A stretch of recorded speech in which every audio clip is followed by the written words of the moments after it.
show now brings you to the interview portion with my guests here today, Shantae Watts and Monet Powell, for our segment Girl Talk, where we do what women do best, talk. So, ladies, how y'all doing today? We're good. I'm good. Thank you for being here. Thanks for having us. So, my first question for tonight is a little hard one. If you had to pick, what would you say is your favorite Beyonce song? Oh, that's a hard one. It's hard to choose just one. You can't just choose one Beyonce song. I would have to, but if I did, I would have to go with Formation.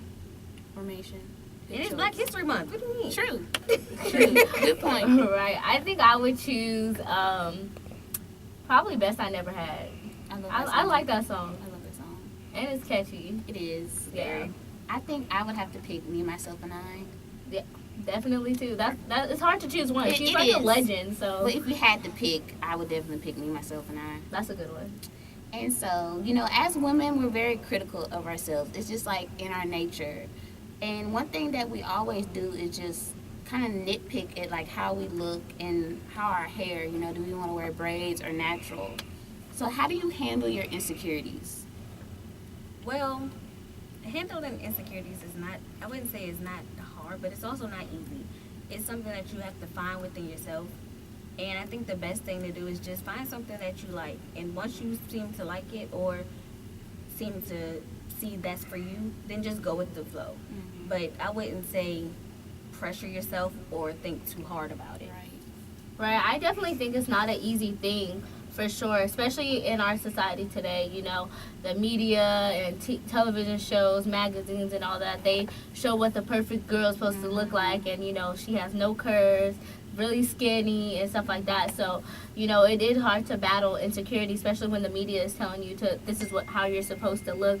But I think the best way I handle them, I look towards my mom, and I look for the females around me that are comfortable within themselves and within their skin, and it only helps me to empower myself and be more comfortable in my skin. So Right, because I think everyone has insecurities. It's really just a natural part of life. It's Of something course. that we deal with. Definitely. And another issue that kind of all people deal with is having father issues, which is kind of like a sensitive topic, but I think people have a hard time just dealing with it. So how do you think having father issues affects your life?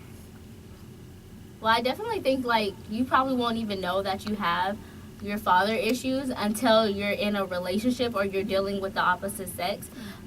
For some people, or even the same sex, I think that that they say that the dad is supposed to be a little girl's first love.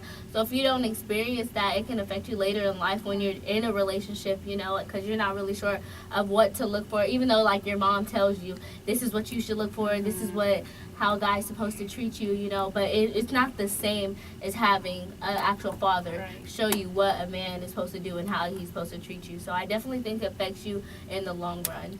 Not only does it affect females, but it also affects males. So it has both perspectives.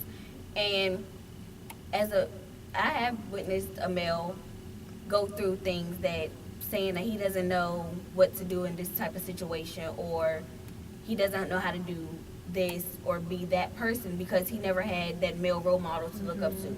And it is hard for girls that don't have their fathers in their lives, because then that makes it harder for them to find relationships or to even respect a man, because they don't know what to expect or what to look for in a man.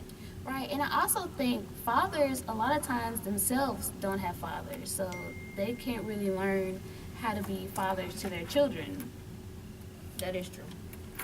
Right, and so since we're talking about father issues and relationships, let's say you're in a relationship and your boyfriend wants you to change your appearance. Do you think that would be something that you would be comfortable doing?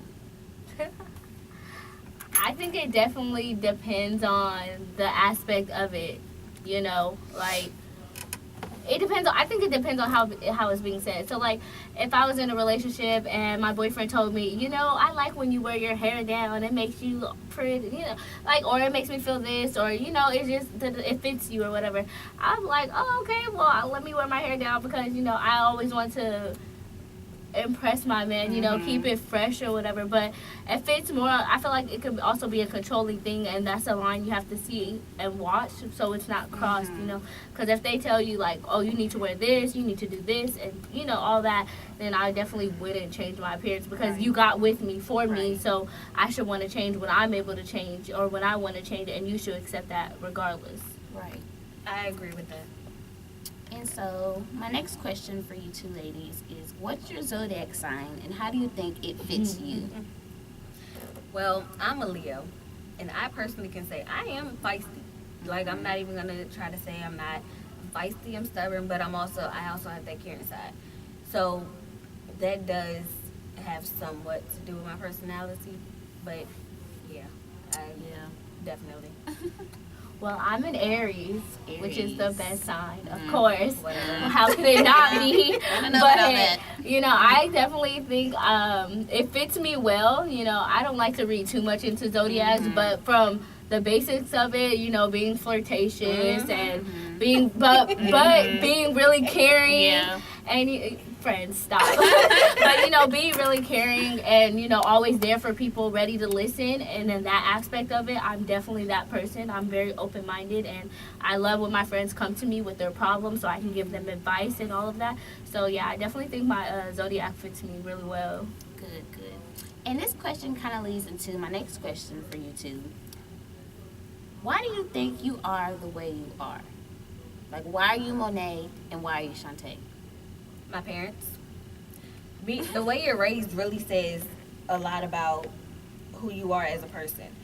Most people don't think of it that way, but the way you're raised and the way you see situations growing up has a lot to do with how you are as an adult, or just how you talk to people, how you treat people, your attitude. All of that goes a long way, but it all comes back to your parents and the way they raised you. Yeah, I definitely agree, and I've had some friends that say, like, ooh, I don't want to be like my mom, or I'm nothing like her.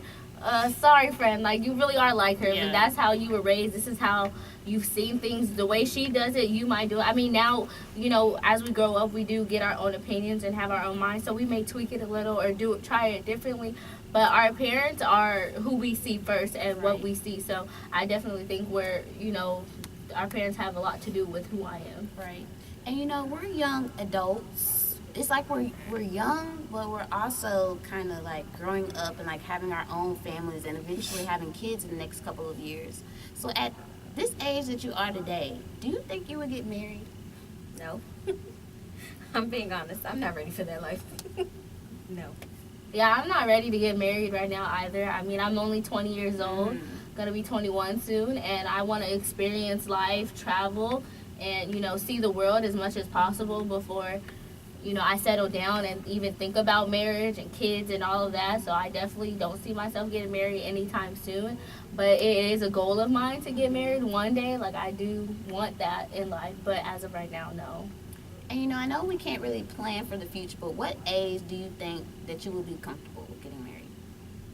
Well, I always wanted to say I wanted to have kids by 30.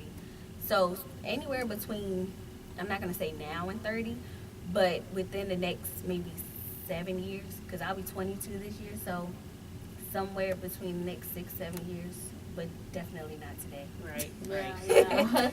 And ladies, you know Valentine's Day is tomorrow, so do you have any plans? Yeah, you know, go to class. Because I'm still in college and I have to get my education, so I'll be going to class, maybe hang out with you too, but, you know, there's nothing special. Why do you think it's just so overblown and just like people make big deals out of it? Because you really can't get on any social media site without hearing about it. I don't know. I think it's just, me personally, I just think it comes in a time where you have people that are still in these cupcake phases of relationships. So, of course, they're going to make it a big deal. But you also have people that are just like, oh, it's just another day. So you have both sides. Some people are like, oh, I hate Valentine's Day. And then some people are like, oh, I can't wait for Valentine's Day. Right. Let me go and do this and that. But it all depends on the person. Me, I don't get excited over Valentine's Day anymore. So are you in a relationship or are you dating? It's about to be 5 years. Valentine's Day is overrated these days. Nobody has time for that. We're gonna treat it like another day. Go out, if we go out, whatever. But yeah, no. Well, thank you, ladies, for being here today and answering my questions. You're Thank welcome. you. Thank you for having us. And this concludes the interview portion of the Vaughn Show. All questions